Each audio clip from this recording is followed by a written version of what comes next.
I'm live and I don't have a camera on and that. Look at me. What's going on in my head? Well, maybe I don't need this. Okay, let's see. Hey, thank you so much for joining me for the good fight. I'm trying to get myself together here. What is all that going on? I am Denise. Absolutely. I am Denise. Yes. I'm trying to get myself together. Yes.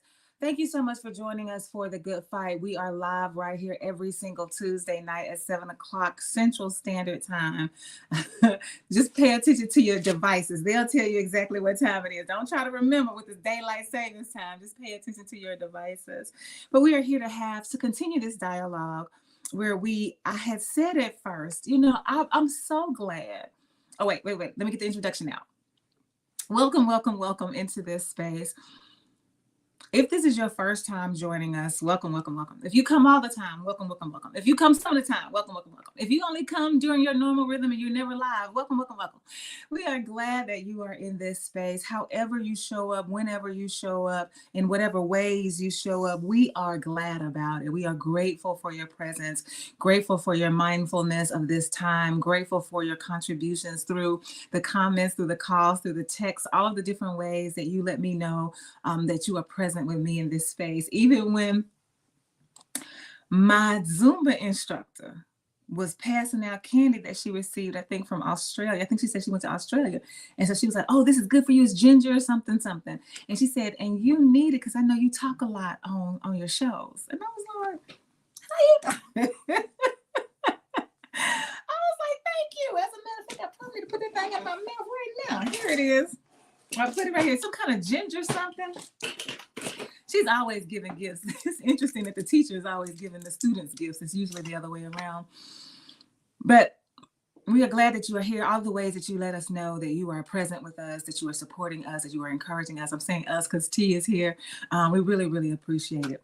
I doubt it. If she tries to come through the door today, I'm going to tell her, go on back in there because she's not feeling well. But we want you to know that you are welcome in this space in the spirit of Sawubona. In the spirit of Sawubona, which says that we are one, that we are connected, we are interconnected, we are divinely connected, we are forever connected by the spirit of our humanity that binds us together. No matter how we feel about each other, we are together forever and always, as long as we are sharing this human experience. And so the Sawubona says that we want to invite you to bring your whole self into this space where you will be seen, where you will be received, where you will be celebrated, where you will be honored, and where you will be challenged. Like all of that happens in this space. And then the invitation is reciprocal. And so the invitation that you extend to me is the same, that I can bring my whole self in the space where you will celebrate me and encourage me and support me and challenge me. It is a mutual understanding that we offer to each other in this space. And that is the spirit in which I am welcoming you on this night or whatever time of the day that you are joining us for this dialogue. And as you engage with, as you sit here, there are ways that you can engage. I can't remember how many ways, 3 or 4 ways. I had on my hat for a reason. 3 or 4 ways that you can engage with us. One of the ways that you can engage is to locate yourself in the story, in the text, locate yourself in what is happening. Like, is this about you? And if it is, like, what role are you playing now in this season of life? And you can also consider what roles you have played in other seasons of your life. You can also contemplate what role would you like to play in the next season of your life. And so where are you in this conversation? And then the second way, another way, because it's not numerical, another way that you can engage is to look through a window. So somebody else's story is shared with you. Cece and I were on the radio this morning, and she began to share glimpses of her own personal story. And as she was talking, the only thing I could do was think, oh my goodness, like, I don't know anything about this. I've never experienced this. It's not my story. I'm not even trying to figure it out. All I was doing was listening and receiving and being grateful that she was willing to share of her story.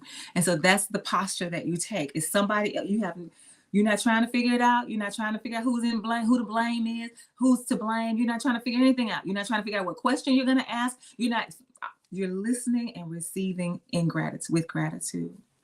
And then whatever the spirit wants to do with that story after you have received it with gratitude, that's between you and the spirit, unless you decide to share at some point later. Another way that you can engage is to walk through a door. So it really is my hope that these conversations don't stop at the end when we end the stream at 8 o'clock, but that they will continue to live in you in some way, and that they will manifest in some way, in any number of ways, for however many times it manifests, that the conversation continues. Even if it's a conversation that you are struggling with, like you're struggling with something that I've said and that you don't appreciate it, I really think that it is a good work. It is a good fight to engage in, to say, well, what is it? What don't I like about it? Why don't I like it? Why don't I agree with this? What is it that I do agree with? Like, what would be my counter? All of that I think is important. There is a principle in the Bible that says that we should always be ready to give an understanding for what it is that we believe. It is not good enough. It has never been good enough, but it's definitely not good enough to say in these days, well, that's just what they say. That's what I was told. That's what I was taught in the church. That's not good enough. And if that was your mama's faith, you living off your mama's faith and your grandmother's faith, and you don't really understand why they do it. Have y'all ever heard that story about it's a family, it's a generational story about how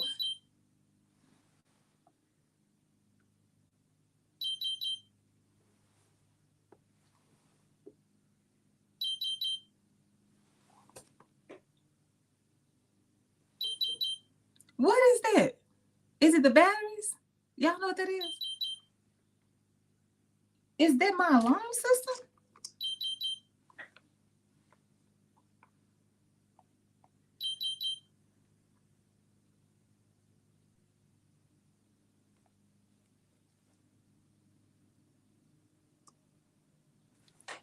I'm sorry, y'all. I'm trying to figure out what is going on with this. Look, because I have a I have a whole person to protect. I have a whole human.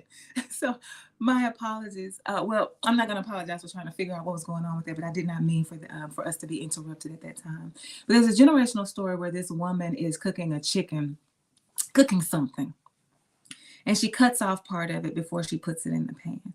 And then she cooks it. And so one of the children asks, why do you cut that part out? Like, why do you do it that way? And it is a woman. The woman says, well, that's how my mother did it. So it's a generational story. These generations of women are still alive.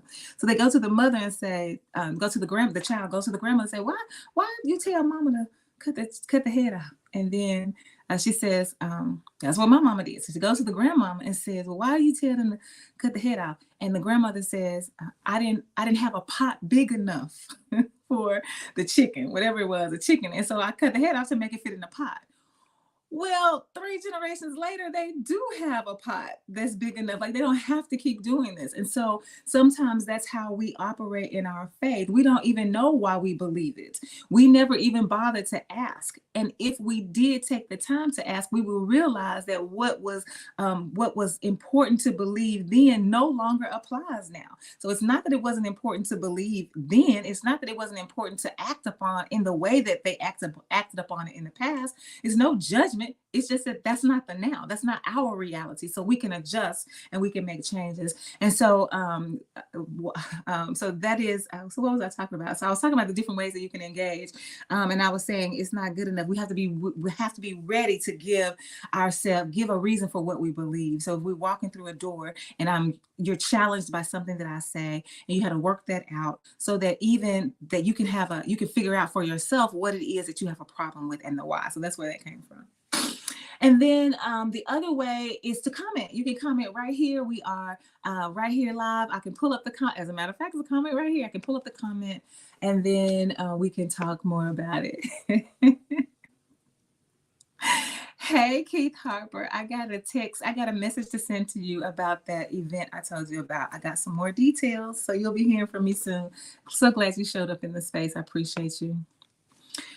And so, yes, you can comment here. You can comment on my Facebook page, however you want to do it. I think that I found that I remember I said I was looking for a comment. I saw that somebody commented. I couldn't find it. It's on YouTube, and now I can't figure out how to get it on YouTube. So I'm still working on this comment, y'all. I don't know what's going on. Why I can't figure that out. I think I have more than one page or something, but I'll figure it out. So yes, those are the ways that you can engage with the good fight. So glad that you are here. In the spirit of Sawubona, you are welcome in this space. At the beginning of the year, I said that I was moving in a different direction in what we're going to be talking about. I felt like I had spent my time on last year, when I first, since I started, I spent a lot of time challenging the Christian apologetics, right? Challenging these reasons why we have to believe in Christianity in the way that we believe in it.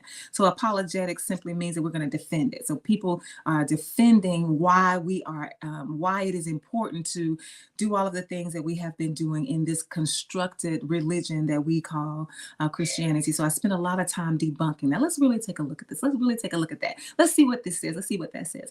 And so I was no longer really interested in being in that space because it just wasn't serving me anymore. I'm not saying that I don't want to have the conversation, because I'm still having the conversation, but I didn't want to spend this time doing that. There was something about me, there was something going on in me, which felt like rather than talk about rather than continue to talk about what I'm having problems with, let's talk about what I can move towards. Like, because I cannot do this anymore. I know that the faith of my childhood, I simply cannot do that anymore. But what can I do? What do I want to do? And what would that look like? I don't know what that is, y'all, but it's bothering me. I know my mama not cooking. You know I'm not cooking. And my alarm system is over there. This has never happened before. I mean, that sound has never happened before. So I'm gonna see if we can. I keep looking at my alarm system to try to see, is it something?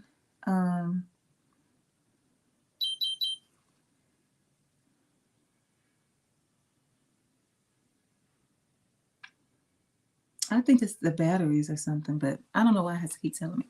I'm gonna really try to get through this without continuing to be distracted. I'm really gonna try to focus. Next time it goes off, we already know it's going off. Let's just keep moving. So what can I move towards?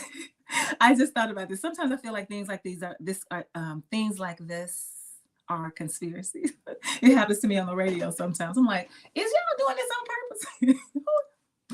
And so, yes, what can we reach toward? What is tangible for us, for me? And then I wanted you to come along the journey. And I was very, very transparent in saying that I don't know what this is going to look like. I don't know how it's going to work out. I don't know how it's going to flesh itself out. This is me working this out for myself and being grateful that there's someone to help me. So someone who's coming alongside me saying, hey, I heard you listening about this. What about this? What about that? And that helps me to process even better. And so when we started this, I know Rick came on one night and I just happened to be talking about something. And he said, yeah, pure and raw. And I think he said Jesus. And I was like, yes, yes, yes, yes. And I grabbed hold to that. And so that's what I was talking about. Okay, we're on the journey to this pure, this raw, unconstructed Jesus. But having some conversations this week, looking at some TikToks that people were sharing with me.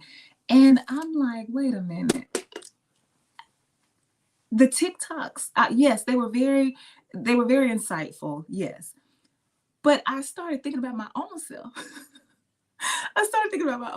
And so I heard myself and I said, okay, what we were going to do is realize the first step is to say, wait a minute, do we need Jesus to be God? Or can we allow Jesus to be who Jesus really is?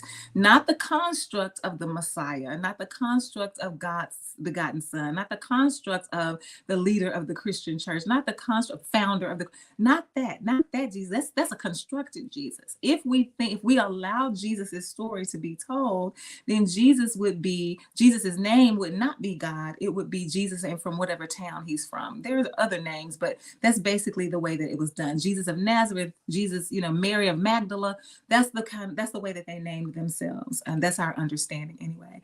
And so if that's the case, we don't need Jesus to be our God. So then we went on, like the next chapter was kind of like, okay, well, if we don't need Jesus to be our God, then who do we need Jesus to be? Okay, Jesus is our confidant. Jesus is our ride or die. Jesus is our partner. And then I said, okay, well, then who are we to Jesus? We no longer have to be sinner. We no longer have to be a slave. Like that's all of those are constructs, meaning somebody, some person decided that this would be the best way for us to have people. This is the best way for people to follow so that they can, so that we can control what it is that they believe and think and how they act accordingly to what they believe and think, that we're telling them to believe and think. That's what I mean by construct. So all of these are constructs. I'm like, no, so we're divesting ourselves from this. We are dismantling this construct of Jesus in our minds so that we can find the Jesus that is unconstructed, the Jesus that is pure, the Jesus that is raw. And so I'm thinking about myself and I'm like, now, if you have just said that you do not have to think of Jesus as God, and we've already said, I'm talking to me, and you've already said, Denise, that Jesus is your ride or die. Jesus is your partner. Jesus is side by side with you. So the same, we talked about the same power that Jesus has, we have, because we are joint heirs. So whatever God gave Jesus, God also gave us at the same time. When I say at the same time, when God decided to manifest Jesus as in flesh, the same way that we were decided at whatever time we were decided to be chosen to be manifested in the flesh, then we received all of the same things that Jesus received when he was incarnate, when he was made incarnate. And so if that's the case, then who am I pursuing now? Why am I still talking about pursuing Jesus? Like I feel like I'm talking about pursuing Jesus like Jesus is God, like that's our goal. But I just said that's not what we're doing. Like that's not the position that Jesus is in anymore. So I was like, okay, well, we are not on the pursuit for Jesus, right? So what is more likely that I'm trying to do is to pursue an unconstructed faith, right? An unconstructed faith. And I said, okay, so I was also trying this year not to be so Bible heavy. Like I was like, oh, we don't have to use the Bible. We don't have to do that, because I was thinking that it's not necessary. If we are divesting from this construction, then we should not use that tool to imagine. That's what I was thinking. Who is that? I think it's Audre Lorde. You cannot dismantle the master's house using the master's tools. So I felt like I needed to put the Bible down if we're going to move away from it. I was like, I don't need to use that. Let's do something different this year. But I have found over these last couple of weeks that I can't do that. Not because I can't, because they say you better not do that because if you hold it, I can't, because I need it. I need to talk about the roots and the foundations of the constructed Christianity so that it will give us a way to, it will give us a foundation, like a source, like a jumping off point. It'll serve as a launching pad, right? Serve as a launching pad. And so that's where I am now. So I changed the flyer. For those of you who pay attention to the flyer, it actually says, I think it says, in pursuit of the pure and raw Jesus, and then I crossed Jesus out. Like intentionally, I did a strike through so that people who were paying attention, they know that it used to say Jesus and now it says something else. Yes, that's very intentional. I'm not saying I didn't want it to be like, oh, she'll probably put the Jesus back next week. And I also put on their understanding, because in the moment that I was writing, and I was like, no, we're not talking about finding Jesus. We're trying to find an unconstructed understanding. And then as after I posted the flyer, I was like, no, I should have put unconstructed faith. And so that's where I am now, saying, okay, we are pursuing an unconstructed faith. And so in order to do that, I do need to talk about some biblical things. I do need to talk about some religious things. I do need to talk about some theological things. And so I wanted to take a moment to talk about, to see if we can work through this, to take a step back. I think that's what it says in the description. Let's go back. When I was in seminary, the very first year of seminary, I can't remember if it was, I really think it's the first semester. No matter whether, because you can choose to take Old Testament first or you can take New Testament first, doesn't matter.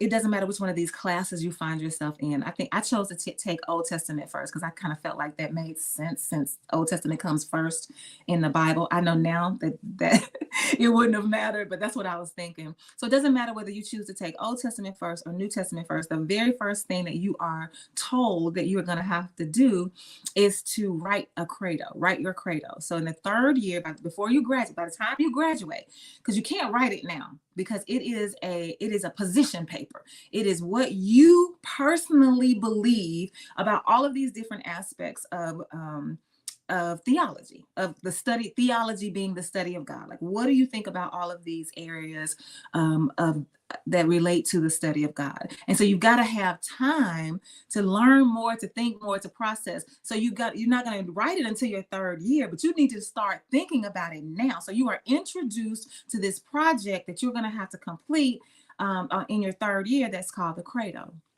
And what the credo is, again, it's a position paper about all things that are related to God. That's why the paper says God. My flyer says Godology, so the study of God. But theology is the study of God. I just didn't want to.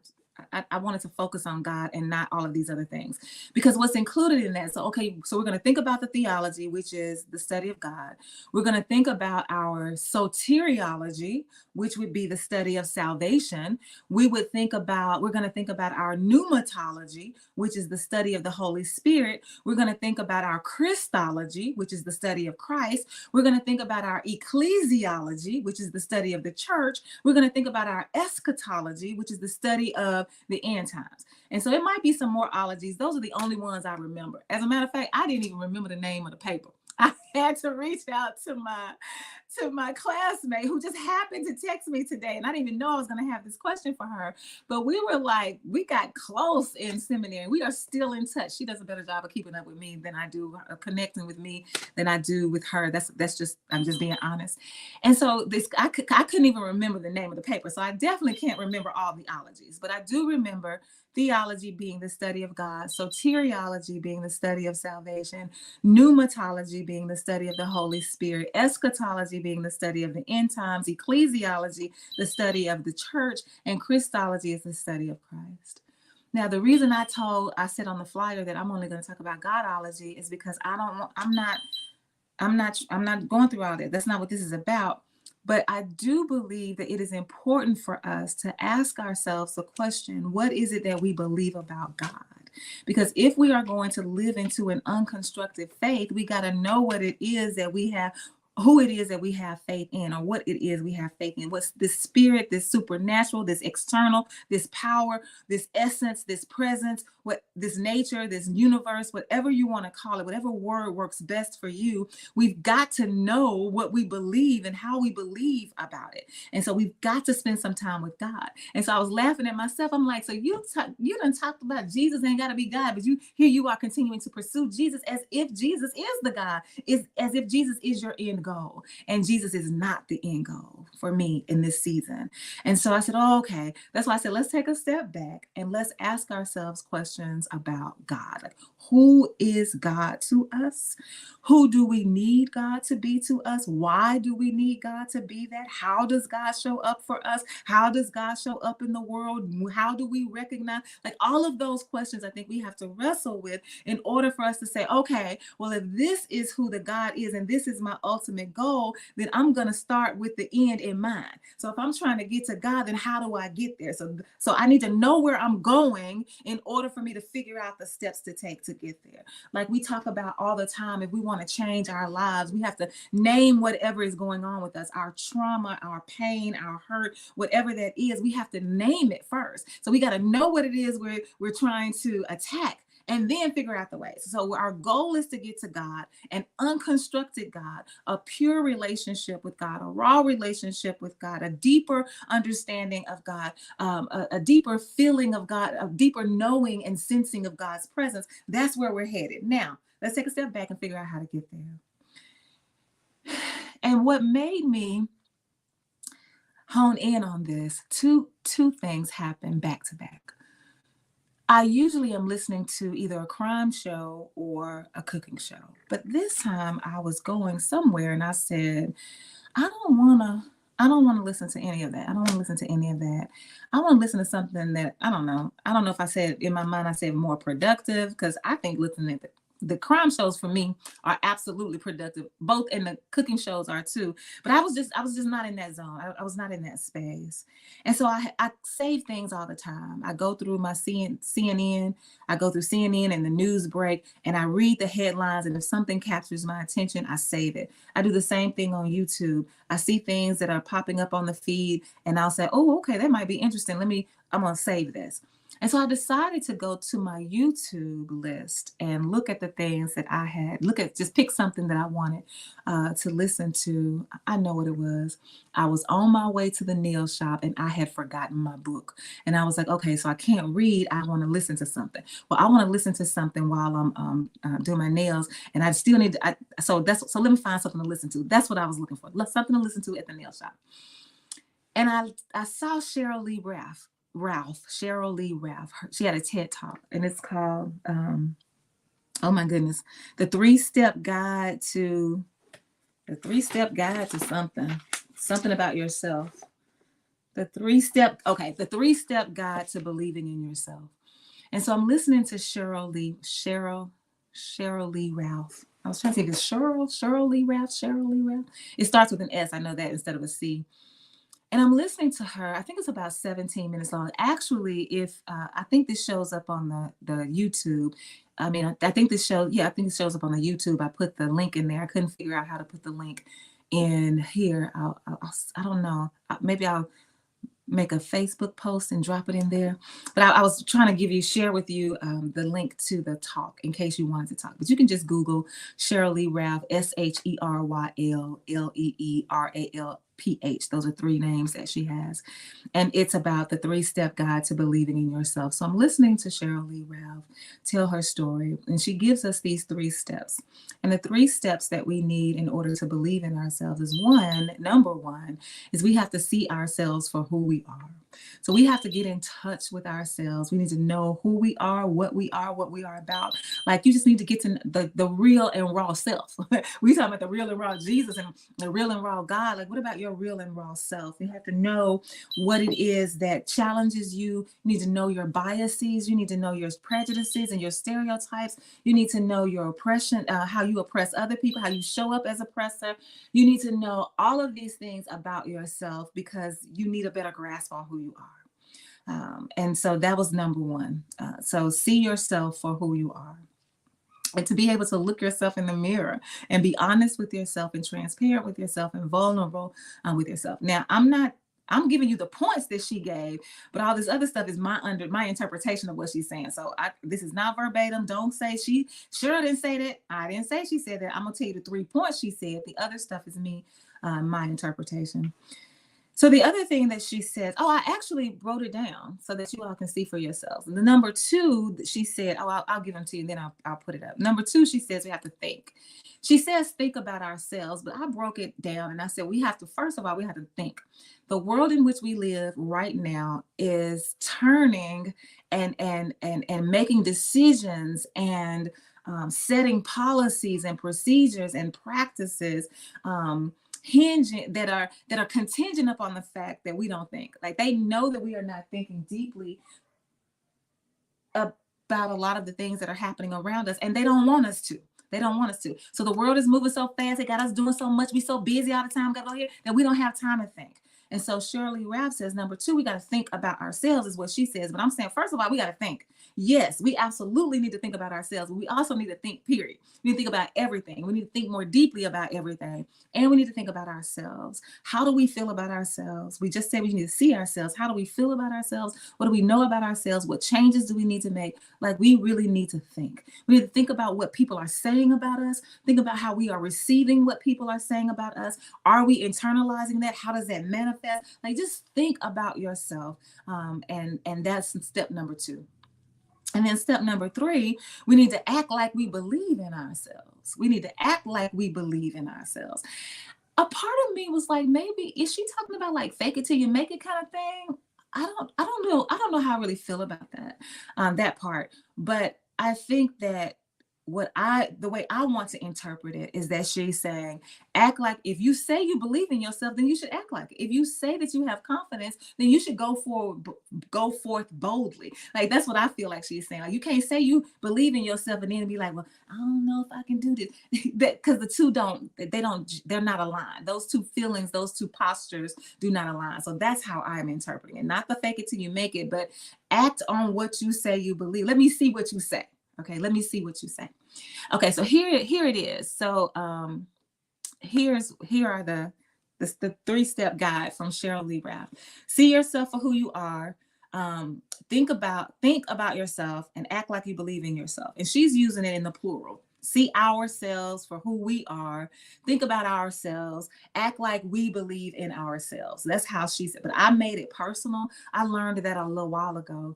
That it is important, especially when we take notes, that we make it personal. So when you are writing it and when you are reading it, you realize that you are talking to yourself. It is important that you are not thinking about, oh, this is what the whole world needs to know, or this is what my friend needs to know. This is what my mama needs to know. No. This is about you. Focus on you. Think about you. Do your own work so that you can be in a better position to help other people do theirs.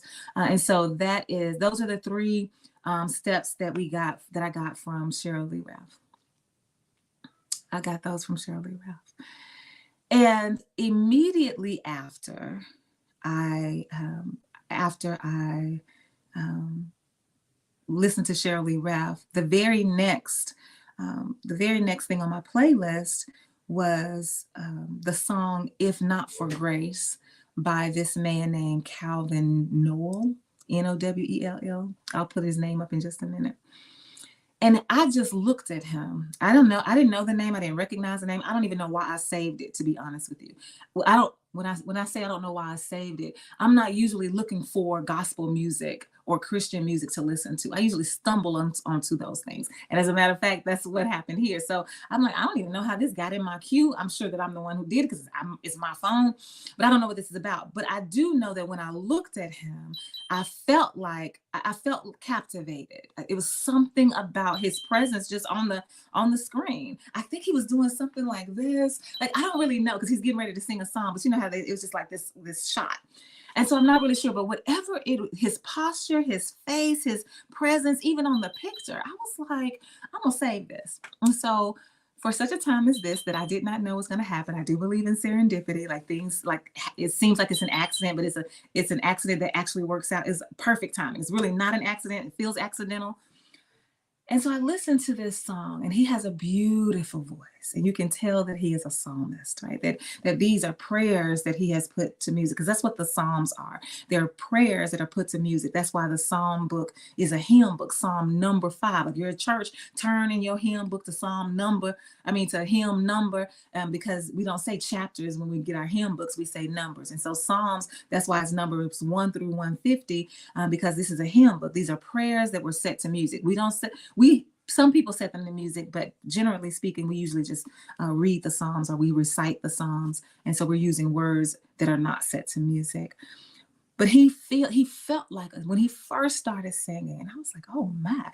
And I started getting chills. I was like, okay, his spirit for real. Because some people, I believe, are in the church and they say that they are operating in the spirit, but I don't feel it. It's not that they don't operate in it. I'm not judging their spirit at all. I'm just saying it doesn't align with mine. And so sometimes people, the first word out of their mouth, my body reacts. It's like, oh my goodness, I felt that. And so that's how it was with him. When he started singing, I was like, oh my goodness. And so I just kind of got lost because I had it on repeat. I put it on, once I felt that, I said, oh, let me loop this. And so I put it on repeat so that it could just keep playing, because I was feeling soothed by his voice. I was just really appreciating it. And so he's singing this song, Where Would I Be? Where would I be?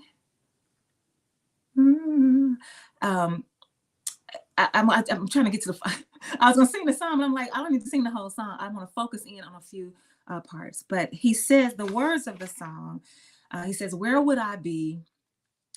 You only know. I'm glad you see through eyes of love. Now that right there is the beginning. It is the opening. Where would I be? You only know. That's what he said. It's beautiful. I'm glad you see through eyes of love. I don't know the melody that because I just started listening to it, so don't let me mess up the melody. And I just right there, I was like, and so I kind of got lost in that to the point that I really wasn't listening. And then it's a medley. So he moves to the next phase. And I was like, no. I want to go back. So I never make it through the end of the song. So I don't know what happens at the end of the song because I keep playing this first part over and over again. So I went back again. He said the same thing. Where would I be? You only know. And then he goes on, I'm glad you see through eyes of love. But here's the next part. A hopeless case, an empty place, if not for grace. I said, wait, what now? I'm glad you see through eyes of love. And the very next part is a hopeless case, an empty place, if not for grace. It is very important, especially when we think about interpretations, especially when we want to talk about what the Bible says. It is important that we remember, that we know, that we understand that when the Bible was first written, as we received it, there were no punctuation marks. There were no punctuation marks. So people had to go in and sense where they believed a punctuation mark should be. And based on where you place the punctuation mark, that's how you understand what is being said. A lot of times when we are listening to people sing, because of the music, the instrumentation of it all, then there are breaks sometimes where in the song where there would not be a break if you were reading it, because the song is doing something different. You have so many other things helping you carry the message with the song. You've got the music, you've got all of that. And so just like when you speak, you've got your tone, you've got your body language. So there's a lot going on to help you deliver your message. And so sometimes the punctuation marks get lost because when we're listening to a person sing, we're not thinking about where's the period, where's the comma, is this a question? Like we don't do that. Most of the time when we are speaking, you know where the punctuation marks are, because if the person is gifted as a reader, the voice tells you. Because if I say a sentence, if I say my name is Denise, when I pause right there, when I stop right there, then you say, oh, okay, that's the end. My name is Denise. That's the sentence. The period goes right there.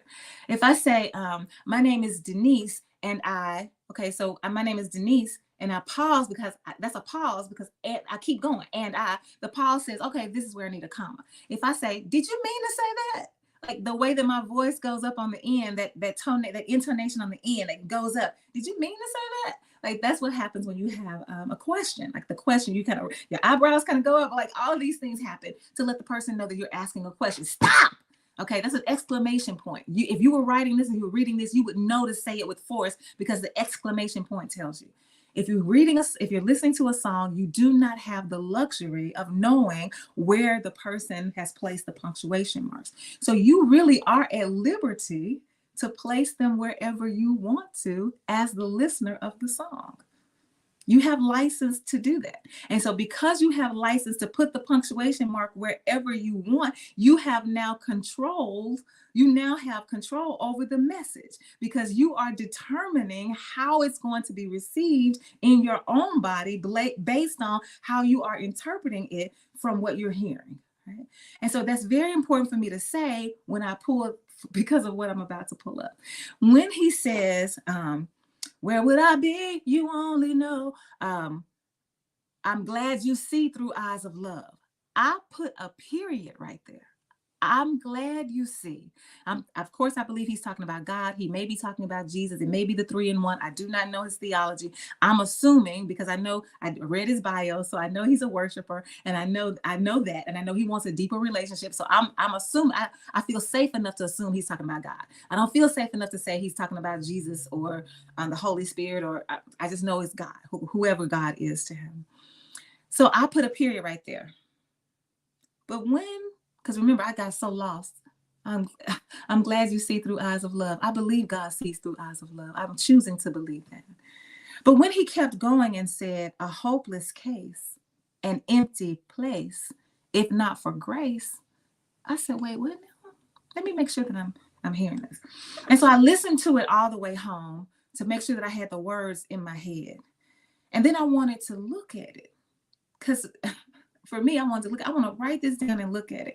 Not I want to see what somebody else wrote down. Yeah, I had to look at I had to pull up Google to find the lyrics. But once I got the lyrics, I'm like, no, let me understand this. And so here's the part of the song that I'm talking about that I want to pull up. Now, remember, the first line says, where would I be? You only know. Then it says this, I'm glad you see through eyes of love. And then he pauses in the song because of the instrumentation and comes back and says, a hopeless case, an empty case, a hopeless case, an empty place. That's supposed to be empty place. I wrote case twice, but that's supposed to be empty place. A hopeless case, an empty place, if not for grace. So that's supposed to be place, not case, beside empty. So I said, oh, okay. The period doesn't belong after I'm glad you see through eyes of love. That's not where the period belongs. The period doesn't come until if not for grace.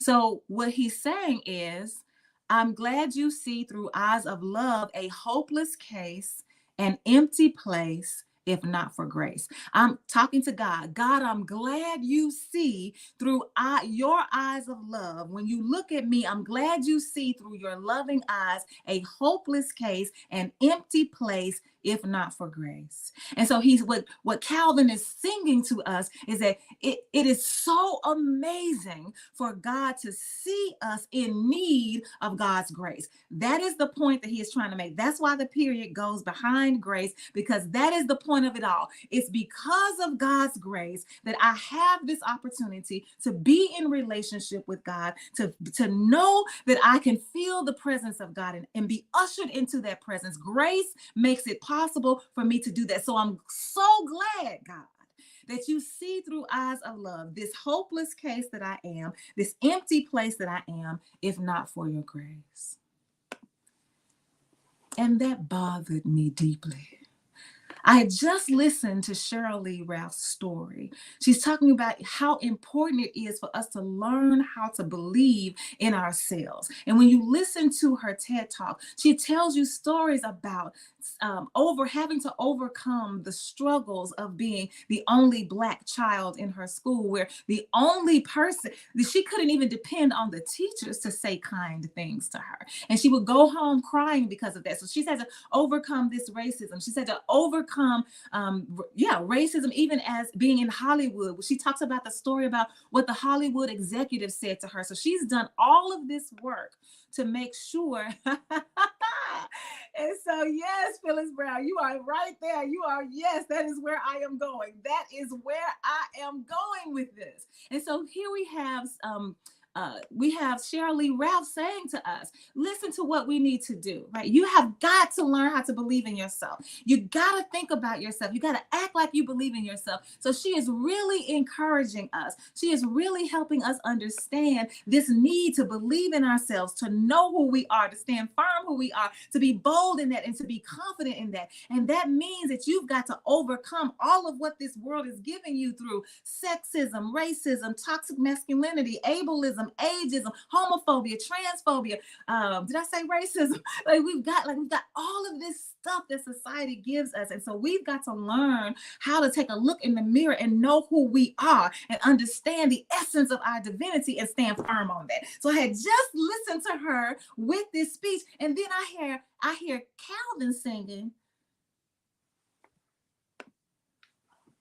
I'm a hopeless case, an empty place, if not for grace. And I did not make that up, because towards the end of the song, he literally says, these are his words. He co-wrote and co-produced this song. Remember, I did my homework. I'm a hopeless case, an empty place, if not for grace. Remember, I got that wrong. It's supposed to be empty place, if not for grace, because it's going to rhyme. Case, place, grace. Then he goes on to say, we are a hopeless case, an empty place, if not for grace. And he's saying all of this in the context of being in a relationship with God. And so I found it problematic, because I'm trying to understand why we would need to be in relationship with a God who sees us as hopeless. He says, I'm glad you see through eyes of love. Listen to these words. I'm glad you see, God, through your eyes of love, that I am a hopeless case, that I am an empty place, if it were not for your grace. So that means then, let's think about your own journey. Let's think about our own journey. For those of you who have come to Christ, if you have, or whoever your God is, whatever your journey is, if you've had a journey that brought you to a place where you say, okay, this supernatural being, I'm now in this presence. I now have, like, how old were you? Let's just, because I'm not talking about when you were 5 and 6 and 8 and you were doing stuff in church for vacation Bible school, because we didn't understand what we were doing. Yes, I know somebody's going to say, my nephew knew exactly what he was doing. Okay, there are some outliers, but by and large, we did not know. So for most of us, we were much older before we decided that we were going to be in a relationship with God. So if that's the case, if you didn't come to know God until you were 20, 30, 40, 50, 60, 80, if you haven't come to know God, the way these words read to us is that until you believe that you have this grace which only comes through knowing God, and the theology that we're talking about with Christianity says that only happens through Jesus, that means that when you 30, 40 years from now, 20, 30, 40 years, 15, whatever, you're like, oh, I'm nothing. If you're Shirley Ralph, wait a minute, I thought I was bold and confident and fierce and fabulous and divine, but you're telling me, no. Really, I've been nothing all this time. I've been hopeless. I've been an empty place, because I could not be anything other than that if I didn't have grace. And I believe grace comes through Jesus. So if I did not have Jesus, then that means then that I don't know how to think for myself. I don't have any reason to believe in myself, because I don't know what decisions to make. I don't know which way to go. I don't know how to act. I don't know what to do, because I do not have the grace that's going to give me that. And so for me to be living in the world in which we live in, for me to be living in this world, I cannot believe, I refuse to believe that the God that I say is so in love with me looks at me and says, oh my goodness, I'm so in love with you because you're nothing without me. You're not going to make me believe that. And one of the reasons that I can't believe it is, even if you believe the Old Testament, even if you believe it, the Old Testament says that we were made in his image. Okay, that's what the Old Testament says. Yes, it says his because it's patriarchal. Yes, it says his. We're made in God's image. So if I'm in the image of God, is God nothing? Is God hopeless? Is God an empty place? Absolutely not. So why would God say, well, I'm going to create you to be a reflection of me, to represent me, but I'm going to make you nothing? Does that make any sense at all? No. It does not make any sense. So why do I need a theology? Because remember, we're talking about what is going to be our foundation for an unconstructed faith. What is going to be our faith? Where are we headed when we think about, I'm trying to get to this God, I'm trying to get to this faith that is pure, that is raw, that doesn't have any trappings. I'm trying to get to this place where I have a deeper understanding, a greater knowledge, a greater sense of knowing of who I am in relationship with this God. If I'm going to do that, then I need to be in love with somebody who sees me not as nothing. And I do want to ground this in scripture. I do want to ground this in the Bible. I don't want to say in scripture. I don't want to say the Bible. Well, it is in the Bible, but you don't have to receive it as scripture. I'm going to say that. But I thought about this verse that's found in 1 John chapter 4, verse 20, and I'm about to pull it up. And I want to tell you what I did. So usually I'm an English major. So whenever you have a quote and you want to change the words of the quote, you want to recognize that this is what somebody else said, but you want it to be more, you need it to be more relevant. You need the language to be more inclusive.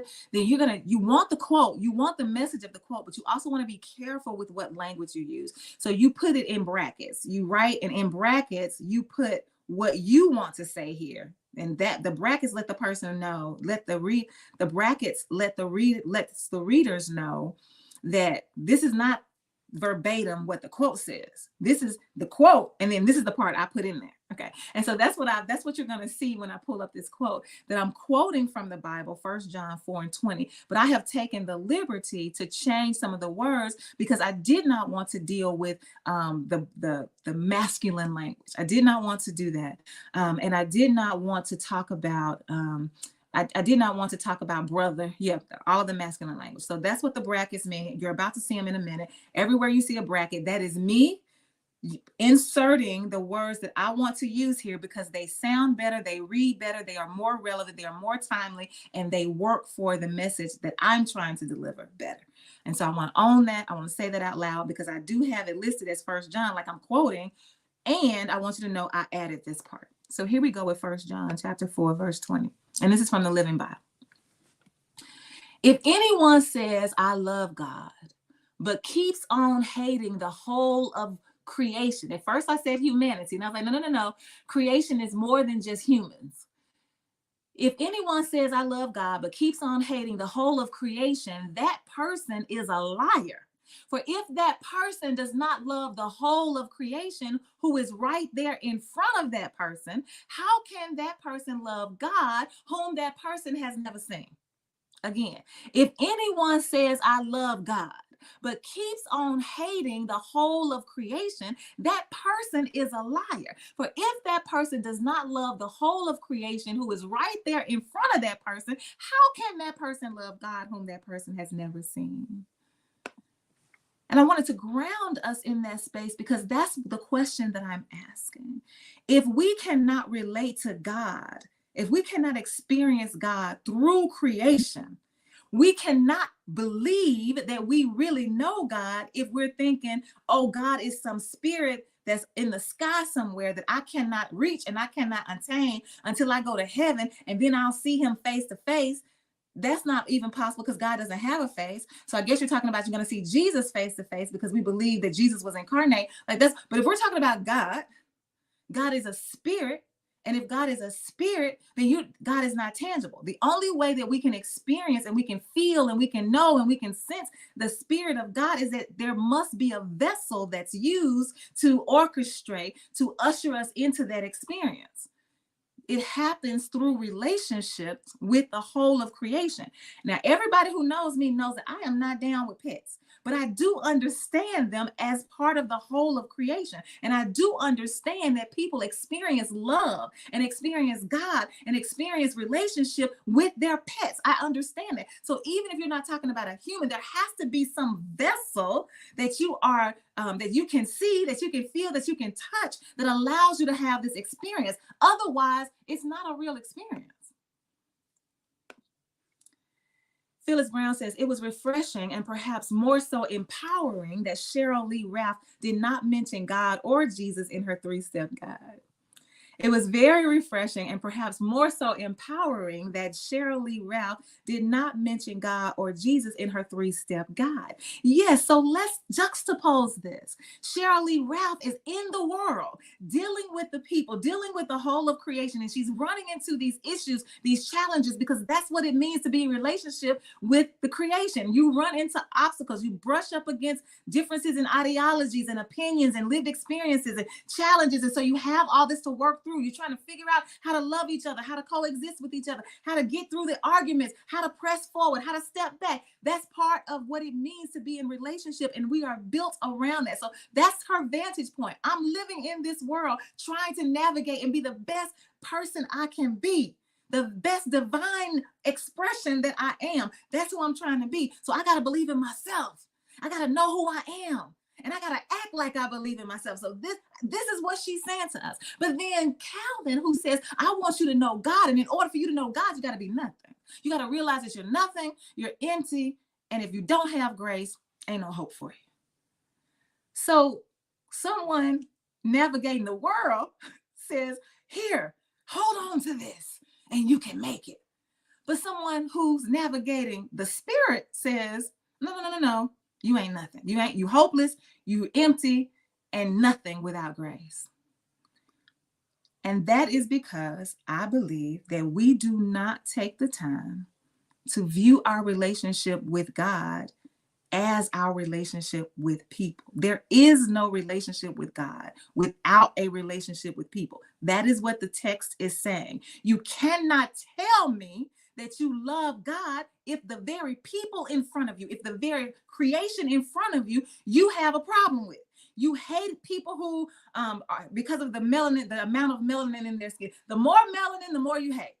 You don't like people who do drag performances. You don't like people who have pronouns. You don't like all of these people who are living among you, who are a part, who are members of, who are the Sawubona of life, who are the interconnected. You can't stand them, but you want to talk to me about your God. You act, not only do you want to talk to me about your God, Calvin says, I'm in hopeless case. I'm an empty place if not for grace. And then he says, we. And I'm like, whoa, Calvin, whoa. If you want to call yourself hopeless, if you want to be an empty place, if you want to think of yourself as nothing, I really wish that you wouldn't, but you are at liberty to do so. I tell people all the time, I'm a liberator. If that's what you want to be, I'm not going to try to stop you from doing what you believe is best for you. So if that's who you need to be, that's fine. But don't put that on me, Calvin. And that's another thing we do when we read the Bible. We take on the stories of the writers and they become ours. So because David was a sinner, now I'm a sinner because it's in the Bible. No. That's David's story because David wasn't a rapist. David was a murderer. David needed to repent. I'm not David, and I'm not going to carry that. And so we have to be able to. So for me, I'm saying we have to. I just did that. I have to be able to say and to offer up for to you for your consideration that let's think about God the same way we think about people, regardless of your sexual orientation. If you are in love with somebody, would you gravitate towards somebody who said, Denise, I looked at you across the room. And when I saw you, I just had to come over and say something. I could not walk out this door without letting you know that when I look at you, I see that you are a hopeless case. I see that you are an empty place. I see that you are nothing unless I come into your life and give you the grace that you need and you deserve. I see, I love you. I feel love for you because I see that you are hope. What would you say to that person if they walked over and said, and don't act like people don't walk over to you and say, well, maybe they don't, but people walk up to me and tell me what they see. And when they walk up to me, they say, oh my goodness, you're beautiful. The man was just in the China. I'm trying to get Chinese takeout for my mama. Baby, she loved the sausage, them sausage slices that they have through the week. They don't have them on Sunday. Don't go on Sunday for the sausage. And they got some catfish nuggets. They got that tartar sauce. If I can't get, when I'm worried about my mama eating, I go to that Chinese store. And I felt them, you can feel the presence. So I'm thinking, okay, I thought maybe I was in the way and he was waiting on me to get my plate. And no. He was waiting. He said, when you walk through the door, he said, I saw you. And I had to make my way over here. And I didn't want to disturb you because you look like you're busy. You look like you're on a mission. And I see that, my queen. That was it, my queen. I see that queen. But I had to. He did not. And the next word out of his mouth was not because I see you as hopeless. He said, you are beautiful. I just wanted to come over there and I just wonder, is it any way that we can stay, because I know you got stuff in your hands and I don't even have no phone. I don't even have no, and I was like, you know what, so that's the kind of thing that happens to me all the time. So I assume, and you shouldn't assume, but I'm assuming that people do you the same way. Your smile, your presence, your personality. People walk up to you because you are drawing them in. I really don't think you are drawing them in because you are helpless unless they are a predator. The only person who would be drawn to a helpless person, a hopeless person, a person they see as nothing, is somebody who wants to cause them harm. Somebody who sees you as a cause, a project, somebody who sees you as vulnerable and weak and somebody that's easy to prey upon. That's the only person that I could think of that would want to walk up to you and say, oh yes, I can see that. I feel a connection to you because you're so hopeless. So if we would not allow a person that we can feel, that we can experience, that we can touch, that we can engage with, that we can commune with, that we can break bread with, that we can drink water with, or have a cup of coffee with, if we would not let that person treat us like that, why would we allow God? Why would we think that God even wants us in that place? Because if God has sent us here to be like Jesus, Jesus transformed the world. How are you going to transform the world if you nothing? Because if you nothing until God gets you, God got to spend all this time trying to get you ready. By the time you get ready, it's time for you to die. Now, what have you done? Oh, I guess you made it to heaven. Right? And so all I'm asking us to do is say, just would you consider that is faulty theology? And if we're going to say, I'm looking for an unconstructed faith, I don't want to bring with me, when I think about who God is and what kind of relationship I want with God, free of the trappings that makes me feel that I sense and I know that I am with the divine as the divine, then do we need is that the kind of God you are searching for? We are searching for, you are searching for, because I'm not, that will say, okay, in order for us to be in relationship, I need you to recognize that you're nothing, that I created you as nothing so that you would need me. I put you in a position of not being able to do anything until I come along. And I'm not even going to tell you when I come along. Might not ever come along. So you are forever in this nothing place until you finally meet me. I don't know.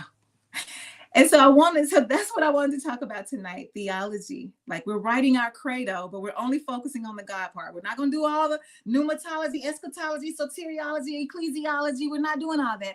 Just the Godology. Do you need Cheryl's God or do you need Calvin's God? And regardless of which one you need, ask yourself why, and ask yourself, does it really serve you? And if so, in what ways? And let's talk about that. Thank you so much for joining us for The Good Fight. I'll be right back here next Tuesday at 7 o'clock. T may be here. We'll see. Bye. Thanks for joining.